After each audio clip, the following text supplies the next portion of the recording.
Nazario Beltrán miró el reloj de pared en su estudio. Las 7 en punto. La rutina era su santuario, su ancla en un mar que creía era de aguas serenas. Se sirvió un café humeante, negro y amargo como la verdad que aún dormía. 64 años de existencia, y los últimos 30 los había dedicado a cimentar, no solo puentes y edificios como ingeniero civil, sino también un hogar que consideraba inquebrantable, la apacible colonia del Valle de la Ciudad de México. El sol matutino se filtraba por las persianas, bañando los retratos familiares que adornaban la repisa. Mireia, su esposa, 20 años menor, radiante y eternamente joven, con esa sonrisa que Nazario juraba que había conquistado su alma. Era su trofeo, su musa, el pilar de su felicidad. O al menos así lo había creído. Un ingeniero meticuloso, Nazario aplicaba la misma precisión a su vida conyugal. Se esforzaba por ser el marido ideal, el proveedor incansable, el compañero leal. Recordaba con cariño la emoción de los primeros años, la manera en que Mireia llenaba la casa de risas y vitalidad, contagiándole su espíritu jovial. Pensó en los planes que aún tenían, viajes, una vejez tranquila, el legado que dejaría. Todo estaba planeado, estructurado, como los planos de sus edificios más ambiciosos. No había grietas, no podía haberlas. Se sentó en su sillón favorito, el periódico sin leer en sus manos, su mente, divagando. Se permitió un breve momento de autocomplacencia. Una vida bien vivida, un matrimonio envidiable, una jubilación merecida. La paz que sentía en ese instante era absoluta, una burbuja de cristal que estaba a punto de estallar en 1000 pedazos, sin que él lo supiera. El recuerdo de cómo conoció a Mireia aún le dibujaba una sonrisa nostálgica. Fue en un evento benéfico, hace más de 30 años. Ella, una joven estudiante de arte, llena de vida y de una belleza deslumbrante que le quitó el aliento. Él, un ingeniero ya consolidado, divorciado hacía años, y convencido de que el amor ya no le deparaba sorpresas. Pero Mireia, con su risa cristalina y sus ojos vivaces, derrumbó todas sus defensas. Fue un torbellino, una pasión que lo rejuveneció y lo hizo sentir vivo de una manera que creía olvidada. Le prometió el cielo y las estrellas, y ella, a su vez, le entregó lo que él pensó que era un amor incondicional. Se casaron en una ceremonia íntima, rodeados de pocos, pero sinceros amigos. La diferencia de edad nunca les pareció un impedimento. Nazario adoraba la energía de Mireia, y ella, según decía, admiraba la madurez y estabilidad que él le ofrecía. Los primeros años fueron idílicos. Viajes por Europa, cenas en restaurantes elegantes, tardes de cine y largas conversaciones hasta el amanecer. Nazario le había dado todo: seguridad, un hogar, la oportunidad de desarrollar sus pasiones, aunque al final Mireia no siguió con el arte. Él la mimaba, la colmaba de regalos. Veía en cada uno de sus gestos la prueba irrefutable de un amor que consideraba eterno. Ella, a su vez, le agradecía con caricias, miradas cómplices y palabras dulces, que lo hacían sentir el hombre más afortunado del mundo. La colonia del Valle fue testigo mudo de su felicidad, de sus paseos tomados de la mano, de sus cenas en el jardín. Los vecinos los veían como la pareja perfecta, el ejemplo a seguir. Nazario se complacía en esa imagen, en esa construcción impecable que había levantado con tanto esmero y cariño. Jamás imaginó que bajo esa fachada de solidez, los cimientos ya se estaban resquebrajando. Las primeras grietas, apenas perceptibles, comenzaron a aparecer hace unos 5 años. Nazario, absorto en los últimos proyectos de su carrera, tendió a ignorarlas, a justificarlas con la lógica del cansancio y el estrés laboral. Mireia empezó a pasar más tiempo fuera de casa, con sus amigas, decía. Las cenas que antes compartían en un ambiente de confidencia se volvieron esporádicas. Las excusas eran variadas: un curso de yoga, una nueva pasión por la fotografía, reuniones de exalumnas. Nazario, ingenuo y confiado, lo veía como una señal de su independencia, algo que él siempre había fomentado. Pero la chispa, en los ojos de Mireia, esa que lo había cautivado, parecía dirigirse a otros horizontes. Las risas en sus llamadas telefónicas se volvieron más discretas cuando él entraba a la habitación. Su teléfono móvil, antes un objeto de uso común, se transformó en una extensión de su intimidad, siempre a mano, siempre protegido con una contraseña que Nazario nunca se atrevió a preguntar. Él intentaba reconectar. Le proponía salidas, una copa de vino en la terraza, pero ella siempre tenía una excusa, una jaqueca, un compromiso. La pasión se desvanecía, sustituida por una frialdad cortés, un respeto formal que a Nazario le empezaba a pesar en el alma. La jubilación llegó, y Nazario soñó con esa segunda luna de miel que le prometía a Mireia. Más tiempo juntos, más viajes, más intimidad. Pero la realidad fue otra. La distancia entre ellos se hizo más evidente. Ella parecía alérgica a su presencia, a sus intentos de diálogo. Él se sentía como un mueble más en la casa. Valioso, sí, pero estático, olvidado. Se consolaba pensando que era la fase natural de un matrimonio de tantos años, un remanso de paz después de la tormenta pasional. Pero la quietud era solo la antesala de un huracán. La tensión en el aire se hizo tan palpable que Nazario sentía que podía cortarla con un cuchillo. Mireia, antes tan abierta y expresiva, se había convertido en un enigma. Sus ojos, antes llenos de ternura, ahora reflejaban una distancia gélida cada vez que él intentaba acercarse. Las discusiones por dinero se volvieron constantes. Nazario, con su pensión de ingeniero jubilado, administraba con cautela sus ahorros, pensando en el futuro. Mireia, por su parte, exigía más, siempre más. Ropa de marca, joyas, viajes, reformas en la casa que Nazario no veía necesarias. ¿Y qué no te das cuenta, Nazario? Estamos estancados yo, le reprochaba con voz estridente. Ella y mis amigas tienen una vida, salen, se divierten. Tú solo piensas en el pasado, en tus libros viejos yo. Nazario, dolido, intentaba razonar, explicar que la prudencia era clave, que sus ahorros eran para ambos, para su tranquilidad. Pero sus palabras chocaban contra un muro de indiferencia. Él se sentía cada vez más solo, una sombra en su propia casa. Veía cómo Mireia se arreglaba con esmero, con una coquetería que hacía tiempo no le dedicaba a él. Perfumes nuevos, maquillajes más atrevidos, peinados sofisticados. Nazario, en su inocencia, creía que era una forma de levantar su ánimo, de sentirse bella para sí misma. Pero la verdad era que esa belleza estaba destinada a otros ojos. Una noche, mientras ella hablaba por teléfono en el balcón, Nazario escuchó fragmentos de su conversación, risas susurradas, un tono de voz que nunca usaba con él, una intimidad que no le pertenecía. El corazón le dio un vuelco. Una punzada de celos, una sensación de traición, lo atravesó como un rayo. Quiso confrontarla, pero el miedo a la verdad lo paralizó. Se quedó en silencio, sintiendo cómo la dulce burbuja de su matrimonio se convertía en una jaula de cristal, donde él era el único prisionero. Decidido a salvar lo que quedaba de su matrimonio, Nazario planeó una cena especial.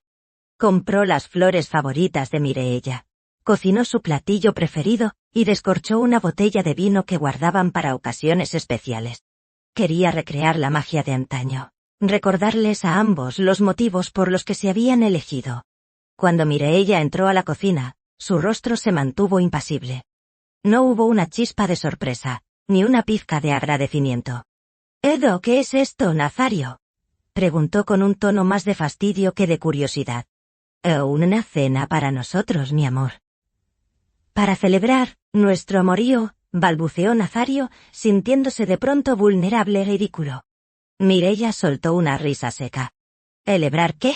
Si siempre estamos en la misma rutina, la misma casa, la misma vida, aburrida o». La copa de vino que Nazario le ofreció la dejó apenas intacta. La conversación fue un monólogo de Nazario, mientras Mireia revisaba su teléfono, enviaba mensajes, y solo le prestaba atención a medias, con respuestas monosilábicas. El aire se llenó de un silencio incómodo, de promesas rotas y expectativas frustradas. Nazario intentó proponer un viaje, una escapada de fin de semana, a San Miguel de Allende, un lugar que ella adoraba. «Euca, necesitamos aire fresco, un cambio, sugirió con entusiasmo forzado.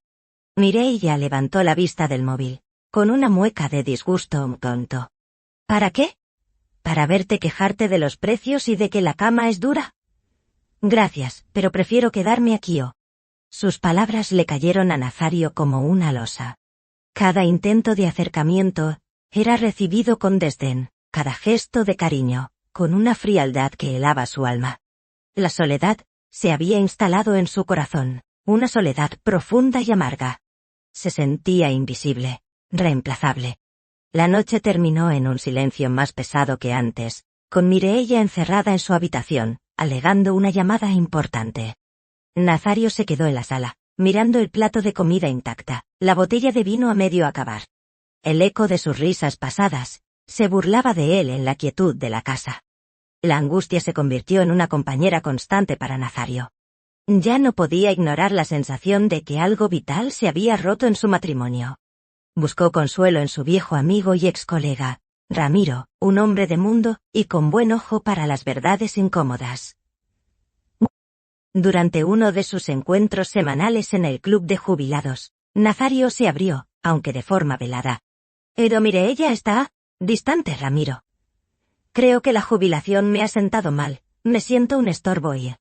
Ramiro, con la sabiduría que dan los años y la experiencia, lo escuchó con atención.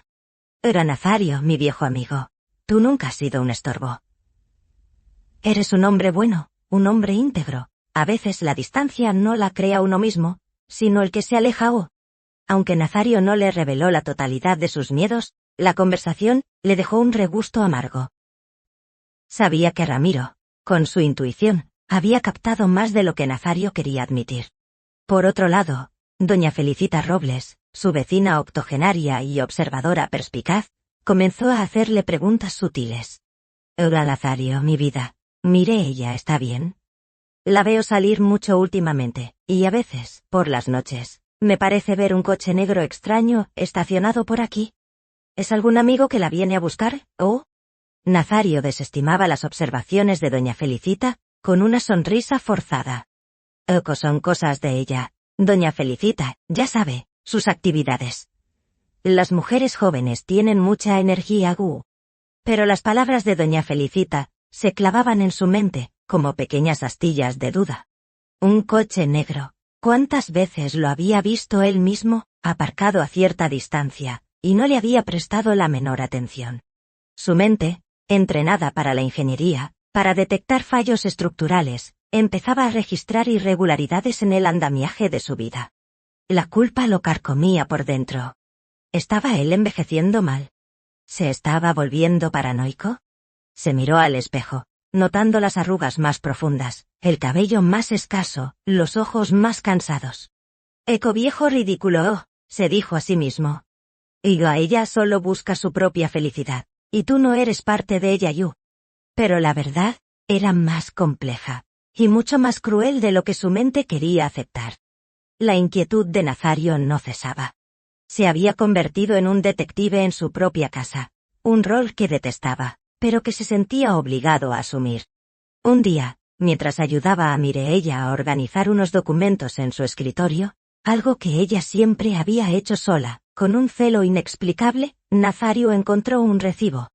No era un recibo cualquiera, era de una joyería que él sabía era extremadamente costosa, y la compra era de un reloj de hombre. Un reloj de pulsera de una marca de lujo que Nazario nunca se habría permitido, ni siquiera para sí mismo. El precio era exorbitante. La fecha de la compra era de apenas unas semanas atrás. La sangre se le heló. Se preguntó quién era el destinatario de tal regalo. ¿Un sobrino? ¿Un amigo? Pero Mireia no tenía sobrinos cercanos, y sus amigos eran mayormente mujeres. La excusa no se sostenía. Disimuladamente, Nazario guardó el recibo en su bolsillo, su corazón latiendo un ritmo desbocado. La imagen del coche negro, las llamadas susurradas, la frialdad de Mireia, todo empezó a encajar como piezas de un rompecabezas macabro. Una noche mientras Mireia dormía profundamente, o al menos eso parecía, Nazario no pudo contenerse. La tentación de mirar en su teléfono, ese objeto prohibido, era abrumadora. Se deslizó de la cama, el suelo frío bajo sus pies desnudos, cada paso una tortura. Sabía que estaba invadiendo la privacidad de su esposa, pero la necesidad de saber, la necesidad de confirmar o desmentir sus peores miedos, era más fuerte que cualquier principio. Se acercó a la mesita de noche, donde Mireia siempre dejaba su teléfono. Lo tomó con manos temblorosas. La pantalla estaba bloqueada. Intentó fechas de aniversario, cumpleaños, pero nada funcionó. La decepción y la culpa lo invadieron. Estaba a punto de devolverlo cuando, por un impulso, decidió probar la fecha de su propio cumpleaños. Incorrecto. Frustrado y sintiéndose un miserable, decidió dejarlo. Pero la semilla de la duda ya estaba sembrada, y germinaba a una velocidad aterradora. Esa tarde, la atmósfera en casa era particularmente densa, cargada de una electricidad silenciosa, que presagiaba la tormenta. Nazario había pasado el día en su estudio, intentando concentrarse en un libro de arquitectura antigua, pero las palabras se difuminaban ante sus ojos. El recibo del reloj de lujo quemaba en su bolsillo. Miró el reloj, las 7 de la noche. Mireia aún no regresaba de su supuesta clase de pilates, que ahora duraba hasta horas inusualmente tardías. La ansiedad lo carcomía. Se sentó en el sofá de la sala, las luces tenues, esperando, como siempre, pero esta vez con un nudo en el estómago que no le dejaba respirar. Finalmente, escuchó la llave en la cerradura. El portazo, más fuerte de lo habitual, resonó en la casa. Mireia entró, su bolso colgado del hombro, la mirada esquiva. Su cabello estaba un poco desordenado, y un rubor inusual teñía sus mejillas. El aire se llenó de un perfume que Nazario no reconocía, demasiado dulce, demasiado intruso. Nazario la observó en silencio, sus ojos fijos en el teléfono que ella sostenía entre sus manos. Vio cómo la pantalla se iluminaba con una notificación. Un mensaje. Ella sonrió, una sonrisa cómplice y ajena a Nazario, y rápidamente tecleó una respuesta. Su pulgar rozó la pantalla, y por un microsegundo, Nazario captó la imagen. Una imagen que le destrozó el alma. Era una foto. Una foto explícita, sin lugar a dudas, de Mireia con un hombre pierlariquias aradariadas. Y luego, el texto. Demasiado breve, demasiado revelador. Mi verdadero dueño. La sangre se le heló en las venas. La traición lo golpeó con la fuerza de un tren en marcha. La imagen de Mireia, la mujer que había jurado amar y honrar, con otro, en la intimidad, con esas palabras, era un veneno que corría por sus venios. La incredulidad se transformó en una furia fría, una rabia contenida que amenazaba con explotar. Sus ojos, antes llenos de amor, ahora solo albergaban dolor y una profunda decepción. La visión del mensaje y la imagen grabada en la retina de Nazario, fue como si un rayo lo hubiera alcanzado. La burbuja de negación en la que había vivido durante meses, estalló en 1000 pedazos. Un rugido sordo brotó de su garganta, antes de que pudiera contenerlo. Mireia, Yogi. Su voz, normalmente pausada y controlada, sonó ronca, casi reconocible. Mireia se sobresaltó, el teléfono resbalando de sus manos, pero Nazario fue más rápido. Con una agilidad que no creía poseer a su edad, le arrebató el aparato justo antes de que cayera al suelo. Sus ojos se clavaron en la pantalla, reconfirmando la pesadilla. Las fotos, los mensajes, una ristra de intimidades que no le pertenecían. Mireia palideció, luego su rostro se tiñó de un rojo furioso. La máscara de indiferencia se hizo añicos, revelando una furia volcánica. «¡Eopa! ¡Devuélveme eso, viejo entrometido!», gritó, intentando arrancarle el móvil de las manos. Sus uñas se clavaron en la piel de Nazario, pero él no sintió dolor. Solo la fría y cortante verdad. «Esto es lo que me has estado ocultando. Esta es tu clase de pilates, tu vida social».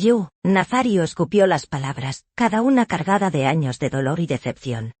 La expresión de Mireia se endureció.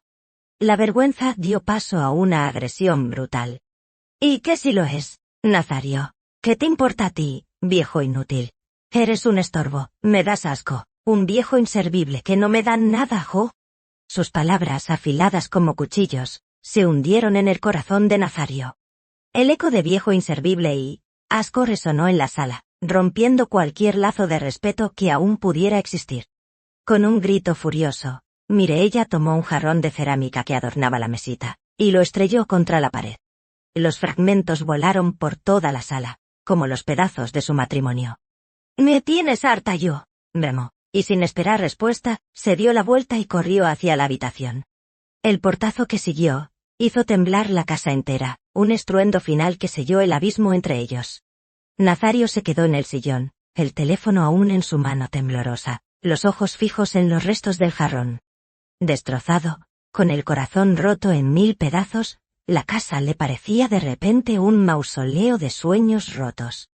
La noche se extendió como una eternidad, una tortura silenciosa. Nazario permaneció en el sillón de la sala, inmovilizado por el shock y el dolor. Los fragmentos del jarrón roto esparcidos por el suelo brillaban débilmente bajo la luz de la luna que se colaba por la ventana, como recordatorios de la violencia y la destrucción. En su mano, el teléfono de Mireia se sentía pesado, una prueba irrefutable de la traición. Lo desbloqueó de nuevo, casi por masoquismo, y repasó los mensajes, las fotos. Cada palabra, cada imagen, era un puñal que se clavaba más hondo en su alma. Los gritos de Mireia, sus palabras crueles, «Yo viejo inservible yo me das asco», se repetían en su cabeza como un eco infernal. Intentó racionalizar, encontrar alguna explicación, pero no había ninguna.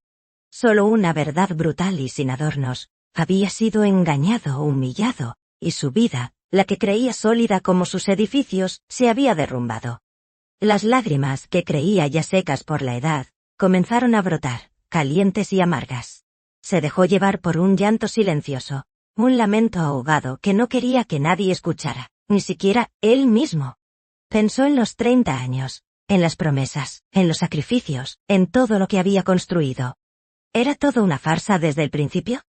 ¿O Mireia se había transformado en este monstruo de crueldad? La culpa lo invadió. Había sido él demasiado ciego, demasiado confiado, demasiado viejo para ella. La vergüenza de su ingenuidad le quemaba la piel. La madrugada lo encontró despierto, o mejor dicho, durmiendo a medias, atormentado por las imágenes y los sonidos de la noche anterior. El sillón se sentía duro, incómodo, pero Nazario no podía moverse, no podía enfrentar la oscuridad de la habitación, el fantasma de Mireia, la sombra de su traición. El aire estaba frío, la casa, silenciosa y desierta. El futuro se le presentaba como un abismo oscuro. ¿Qué haría ahora? ¿Cómo sobreviviría a esto? Su vida entera se había desvanecido en una noche. La paz que había atesorado era solo una ilusión. La amargura de la realidad era un trago difícil de pasar. El primer rayo de sol comenzaba a asomarse por el horizonte, tiñendo el cielo de tonos rosados y naranjas, ajeno a la desolación que reinaba en el corazón de Nazario. Estaba sumido en un letargo de dolor y desesperación, cuando el estridente sonido del teléfono fijo lo arrancó de su semisueño. El corazón le latió a 1000 por hora, un tamborileo violento contra sus costillas. Una punzada de miedo lo atravesó. ¿Sería Mireia? ¿Un intento de disculpa? ¿Una explicación? Con manos temblorosas, extendió el brazo hacia la mesita auxiliar, sin mirar el identificador de llamadas. Respondió con un hilo de voz, apenas audible. «Hola, yo». Al otro lado de la línea, la voz de doña Felicita Robles, su vecina de 82 años, sonó susurrante, entrecortada por el miedo y la indignación. «Eoca Nazario, mi vida.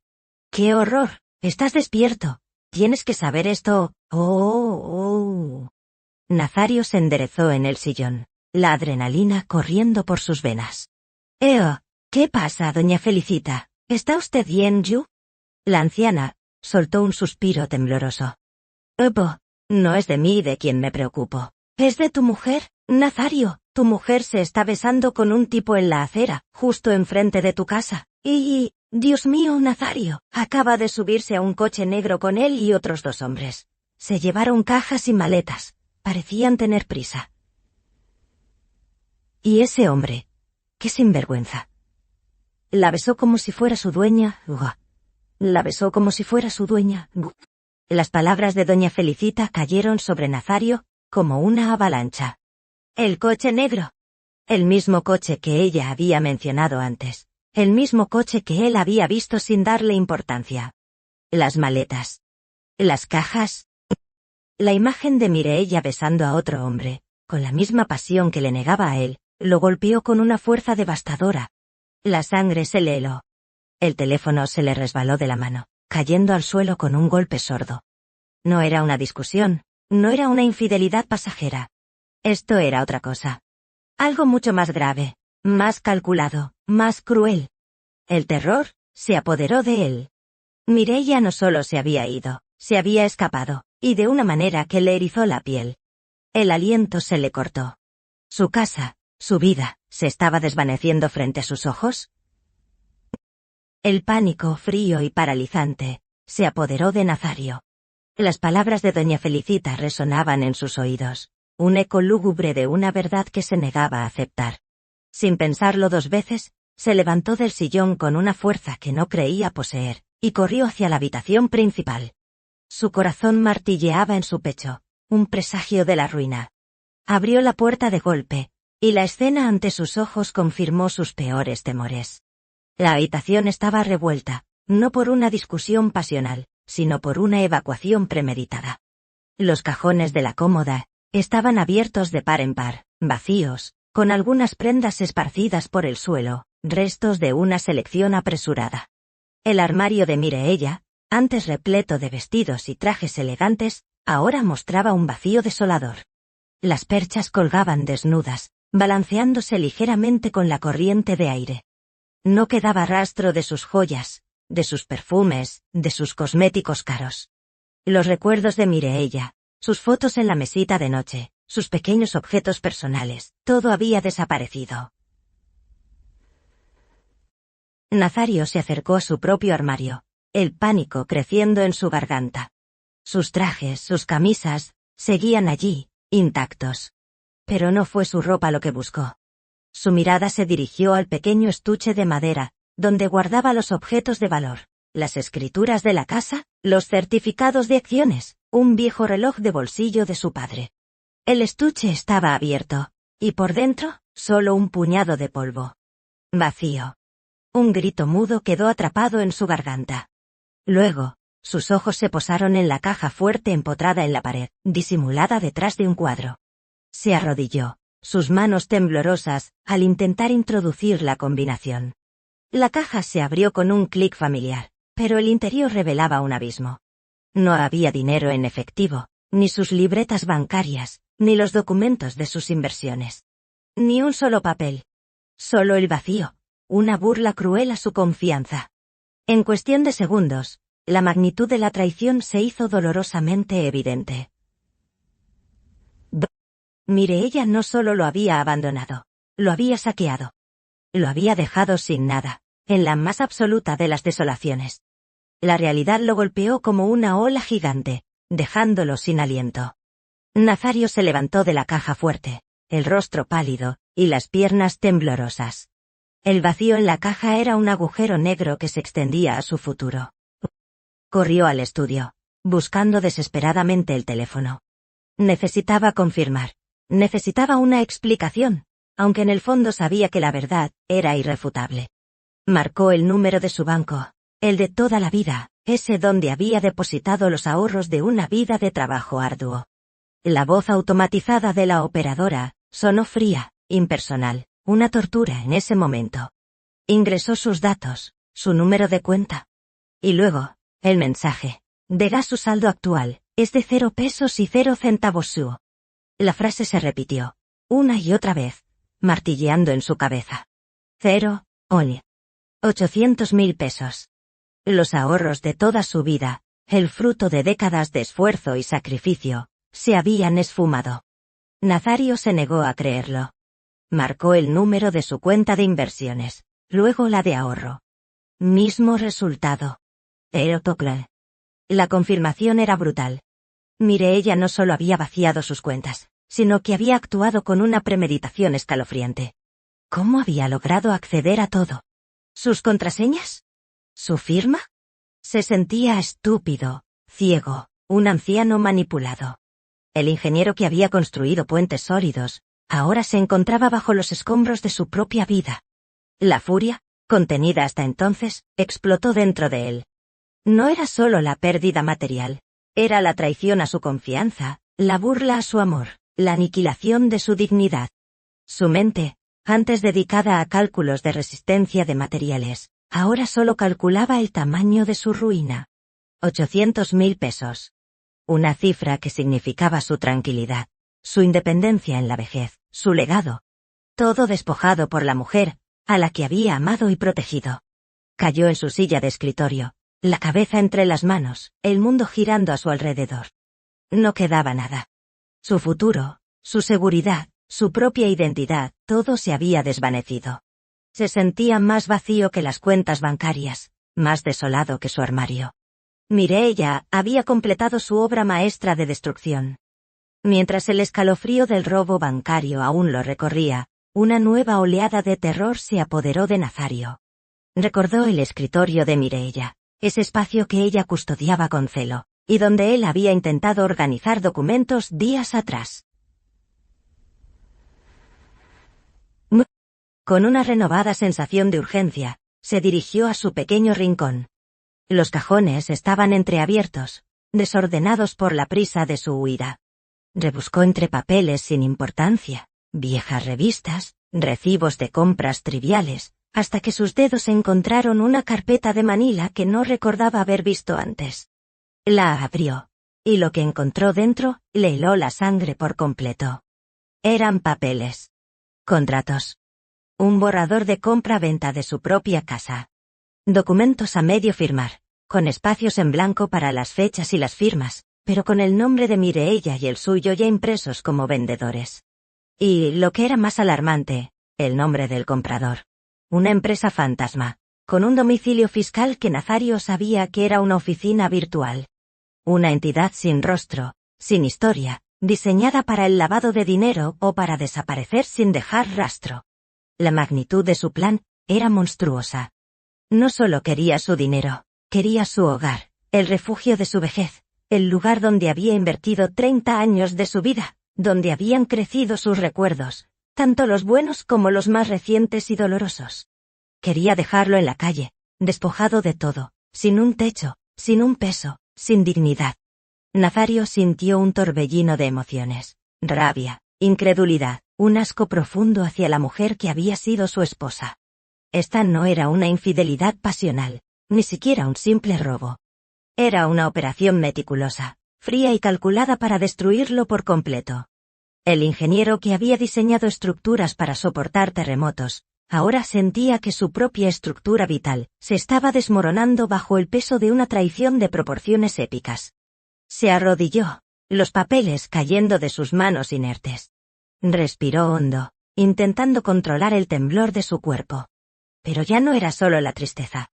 En sus ojos, el dolor se transformaba lentamente en una resolución férrea, en una chispa de lucha.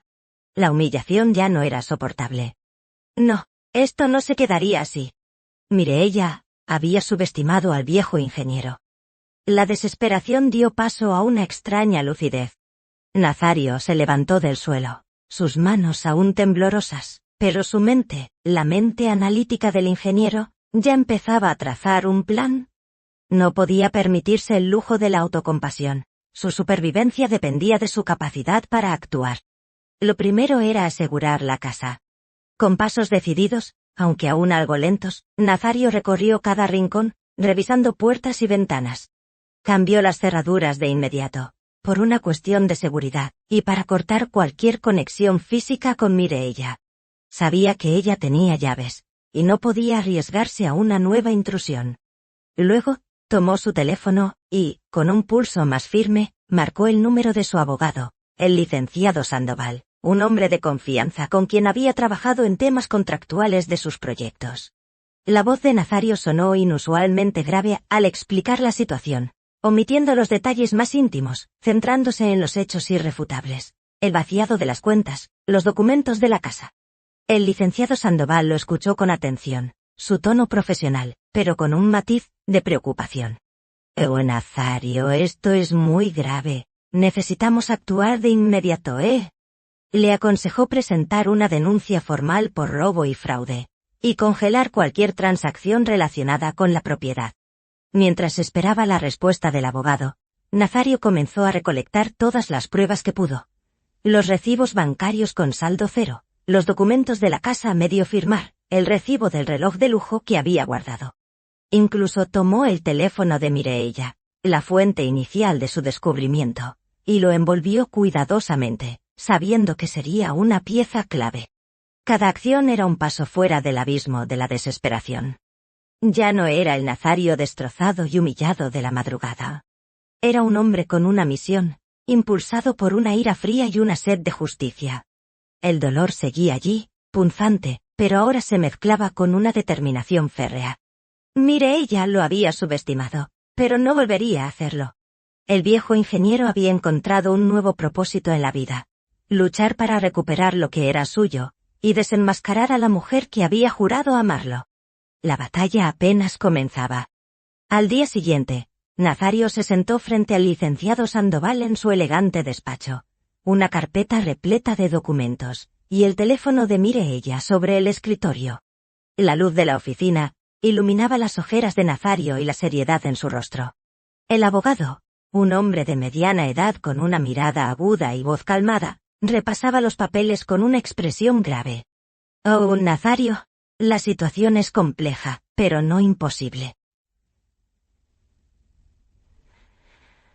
El vaciado de cuentas, si no hay autorización expresa, es un robo. Los intentos de vender la propiedad sin tu consentimiento, un fraude. Tenemos que actuar con rapidez y contundencia y...». Sandoval explicó el proceso legal, la denuncia ante el Ministerio Público, la solicitud de medidas cautelares para el inmueble, la búsqueda de rastros de la empresa fantasma. El camino sería largo y arduo, con muchas batallas legales por delante. La parte más difícil será probar que ella actuó con dolo, sin tu conocimiento. Si Mireia argumenta que tenías conocimiento, o que le diste acceso a tus finanzas, la cosa se complica. Pero los documentos de la casa son una prueba fuerte de su intención de despojarte completamente. Nazario escuchó con atención, absorbiendo cada detalle. La frialdad de los términos legales contrastaba con la turbulencia de sus emociones, pero le proporcionaba un ancla. Ya no se sentía solo en esta lucha. El abogado le advirtió sobre la posibilidad de que Mireia intentara desaparecer, o de que el dinero ya estuviera en el extranjero.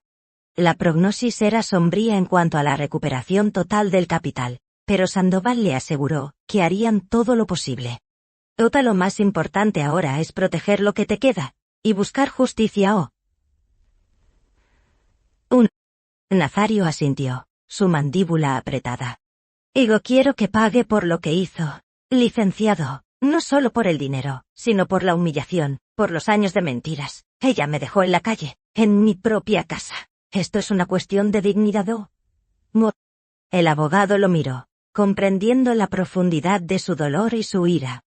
Entiendo, Nazario, y haremos todo lo que esté en nuestras manos para lograrlo. Prepárate, porque será una guerra larga. Los días posteriores a la visita al abogado fueron un torbellino emocional para Nazario. La adrenalina de la acción legal se alternaba con periodos de profunda tristeza y rabia. El dolor de la traición era un eco constante en su alma. Una tarde, mientras intentaba leer en su estudio, la puerta sonó. Era doña Felicita, con un tupper de caldo de pollo humeante y una mirada llena de preocupación. Nazario, mi vida, te ves muy pálido. Nazario sintió un nudo en la garganta. La bondad de su vecina era un bálsamo para su herida abierta. Gracias, doña Felicita. Usted es muy amable. La anciana se sentó frente a él, sus ojos observadores, pero llenos de cariño. Nazario, no estás solo. Yo sé que lo que ha pasado es terrible, pero no te guardes el dolor. No dejes que esa mujer te quite también la paz. Eres un buen hombre. Y la verdad siempre sale a la luz y ya. Las palabras de doña Felicita lo conmovieron hasta lo más hondo.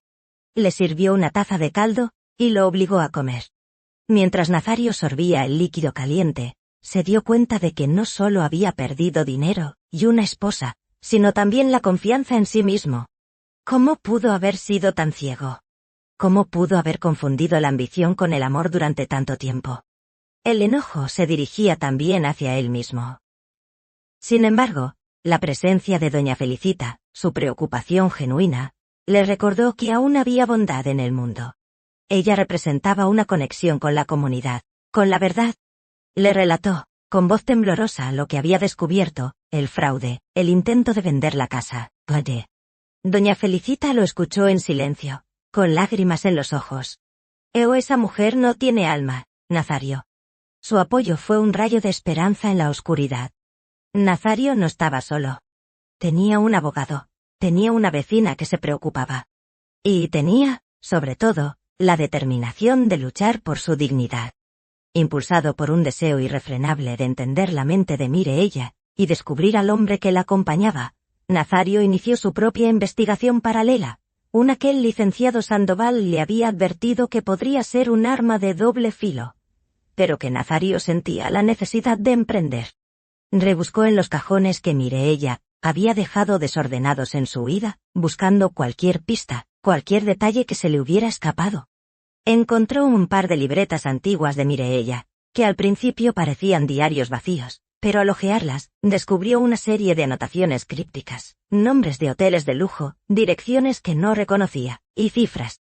Muchas cifras, garabateadas sin orden aparente, pero que le dieron un escalofrío a compararlas con las fechas de las transacciones bancarias. Había una mención recurrente a un tal Alejandro Vargas, acompañado de un número de teléfono.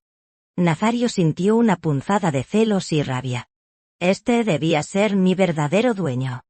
Con el teléfono de Mireia en su poder, que el abogado le había aconsejado no manipular para no contaminar pruebas, Nazario recordó haber visto en la pantalla algunas aplicaciones de redes sociales. Aunque no tenía acceso, el nombre de Alejandro Vargas le dio una idea. Se sentó frente a su computadora, algo que rara vez hacía fuera de leer noticias, y con manos temblorosas, buscó el nombre en Internet. Aparecieron resultados. Fotos. Un hombre joven, apuesto, con una sonrisa cínica, posando junto a coches deportivos y en destinos exóticos. Su perfil en una red social de moda lo describía como un empresario visionario. Visionario del engaño, pensó Nazario con asco. Las fotos de Alejandro Vargas, con un reloj idéntico al del recibo que había encontrado, y las fechas de sus publicaciones, coincidían con las ausencias de Mireia. La verdad, aunque dolorosa, empezaba a tomar forma. No era solo su esposa, era un cómplice, un depredador que había ayudado a Mireia a orquestar su caída. Nazario se sintió asqueado, pero también una nueva ola de determinación lo invadió. No era un simple robo, era una conspiración. Y él, el viejo ingeniero, usaría todas sus herramientas para desmantelarla. La venganza, fría y calculada, comenzaba a germinar en su corazón. Era hora de pasar de la víctima al cazador. La información sobre Alejandro Vargas, obtenida de su improvisada investigación en línea, se sumó a la pila de pruebas que Nazario estaba reuniendo. Sentado en su estudio, ahora convertido en una improvisada sala de estrategia, Nazario desplegó todos los documentos sobre la gran mesa de madera. Los estados de cuenta bancarios, ahora con los ceros sangrantes, las fotocopias de los documentos de compra-venta, de la casa con el nombre de la empresa fantasma, el recibo del reloj de lujo, las anotaciones crípticas de Mireia. Incluso el teléfono de ella, envuelto en una bolsa de plástico transparente, esperaba ser analizado por los expertos. Cada pieza de evidencia era un testimonio silencioso de la traición, una voz que clamaba justicia. Nazario repasó mentalmente cada uno de los detalles, buscando cualquier fisura, cualquier oportunidad para contraatacar. Su mente, entrenada para la lógica y la resolución de problemas complejos, trabajaba incansablemente. Visualizó cada paso que Mireia y sus cómplices habían dado, cada mentira, cada engaño. Se dio cuenta de la meticulosidad con la que habían operado, pero también de los cabos sueltos que habían dejado. La rabia, que antes lo había consumido, ahora se había transformado en una calma fría y calculada. Ya no era el Nazario dolido y humillado, sino un estratega, un arquitecto de la retribución. Se miró las manos, las mismas que habían levantado edificios, que habían acariciado el rostro de Mireia con amor. Ahora, Esas manos se apretaban en puños, listas para la batalla. Había perdido su fortuna, su hogar estaba en peligro, y su corazón estaba roto, pero su dignidad, su honor, eso no lo perdería. La imagen de Mireia y Alejandro Vargas, riendo y disfrutando de sus bienes, era el combustible de su determinación. Nazario sabía que no sería fácil. Sabía que se enfrentaba a una red de mentiras, y posiblemente, a personas peligrosas. Pero el miedo ya no lo paralizaba. La furia lo había reemplazado, dándole una fuerza que no imaginaba poseer. Estaba listo. Listo para desenterrar cada secreto, para exponer cada engaño. La obra de su vida había sido destruida, pero ahora construiría algo nuevo, la justicia para Nazario Beltrán. La resolución en sus ojos era inquebrantable. Con la carpeta de pruebas bien asegurada, y la mente clara, Nazario trazó su siguiente movimiento. La mañana siguiente, se presentó de nuevo en el despacho del licenciado Sandoval, esta vez no como una víctima, sino como un general que presenta su plan de batalla. Le entregó la carpeta, con las nuevas evidencias sobre Alejandro Vargas, las anotaciones de Mireia y sus hipótesis sobre la trama. Sandoval lo escuchó con atención, una mezcla de sorpresa y admiración en su rostro. «Oh, Nazario, has hecho un trabajo excepcional.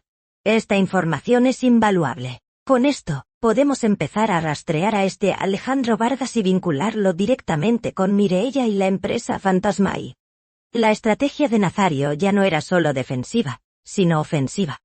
Propuso una investigación exhaustiva de Alejandro Vargas, sus empresas, sus socios. Quería que lo buscaran sin descanso, que lo expusieran, que lo hicieran pagar por su complicidad. El abogado accedió, reconociendo la determinación inquebrantable de su cliente. Procederemos con la denuncia formal por fraude y robo agravado, incluyendo al señor Vargas. Solicitaremos órdenes de restricción sobre tus propiedades y una investigación financiera de todos los involucrados. Prepárate, Nazario, porque al tocar estos intereses, es posible que ellos intenten contraatacar. Nazario asintió, su mirada fija en un punto distante. Que intenten lo que quieran. Licenciado, ya no tengo nada que perder salvo mi honor, y eso no se lo voy a permitir. El viejo ingeniero, con el corazón roto pero el espíritu indomable, se levantó de la silla. Sabía que el camino sería largo y peligroso, lleno de obstáculos y nuevas traiciones. Pero también sabía que era su única opción. La historia de su infierno de mentiras y engaños no terminaría con él derrotado. Había llegado el momento de enfrentar a Mireia, de obligarla a pagar por cada lágrima, por cada peso robado, por cada día de su vida que ella había convertido en una farsa grotesca. Salir a la luz era la única manera de empezar a reconstruirse. El sol brillaba con fuerza sobre la Ciudad de México, y Nazario Beltrán, el ingeniero jubilado, se preparaba para la batalla más importante de su vida.